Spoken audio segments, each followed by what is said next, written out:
Je m'appelle Magali Flésia. Je suis consultante formée au coaching d'entreprise et à la supervision.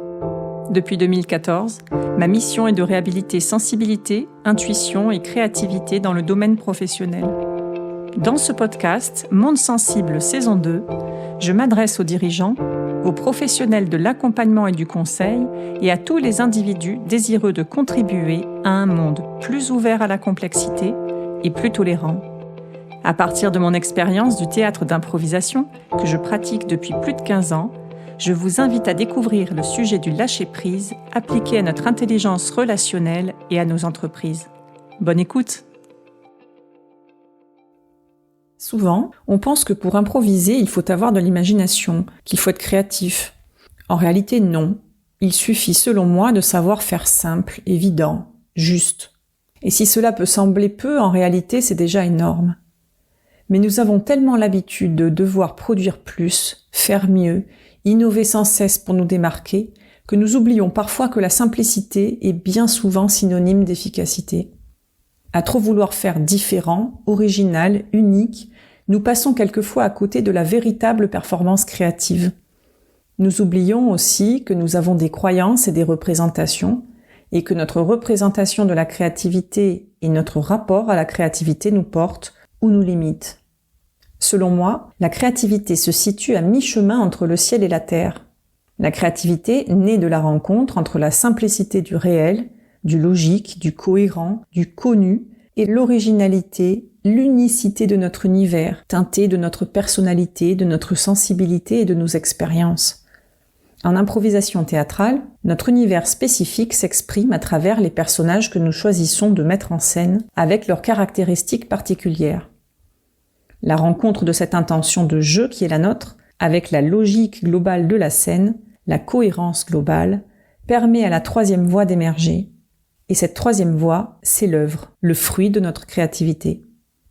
Par exemple, j'aime bien jouer les grands-mères sadiques, et mes grands-mères sadiques auront toutes quelques caractéristiques en commun. L'une de mes grands-mères sadiques commencera probablement une scène en sortant de bons cookies encore chauds de son vieux four à gaz. Si le comédien en face débute dans un vaisseau spatial, alors il nous faudra fondre ces deux univers avec évidence et logique.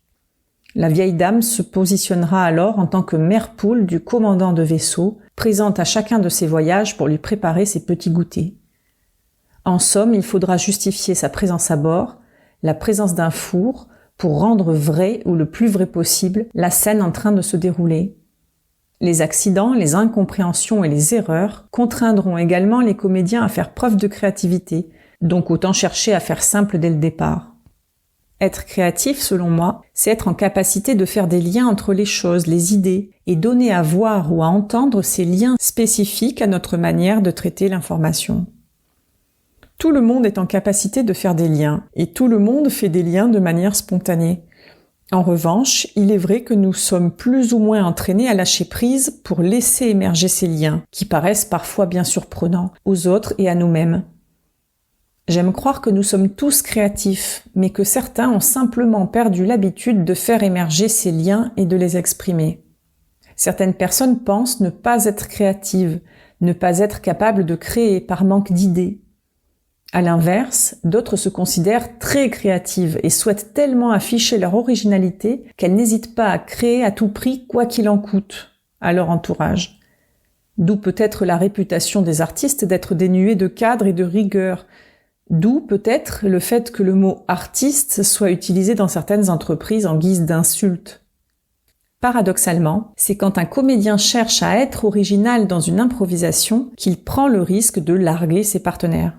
Parce que quand on souhaite être original, généralement, on fabrique, on invente, on imagine.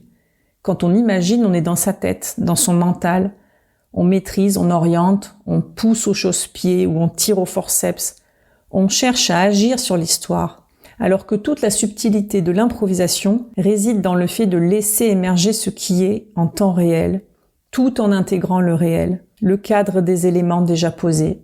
De vivre ce qui est en s'adaptant de la manière la plus souple possible.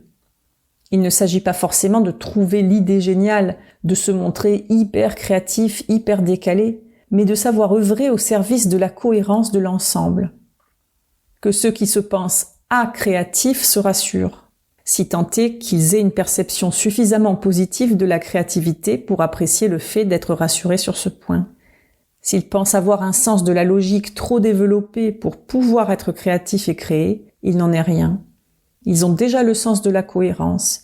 Il suffira pour certains d'explorer leur capacité à associer des idées en apparence opposées, et pour cela, d'oser s'ouvrir à ce qui diffère, surprend, déroute, perturbe et remet en question. Pour d'autres, de dépasser leur crainte de ne pas maîtriser, de produire un résultat juste moyen ou pire, banal. La créativité, l'innovation et l'invention fonctionnent à partir du moment où elles font simple, juste et vrai.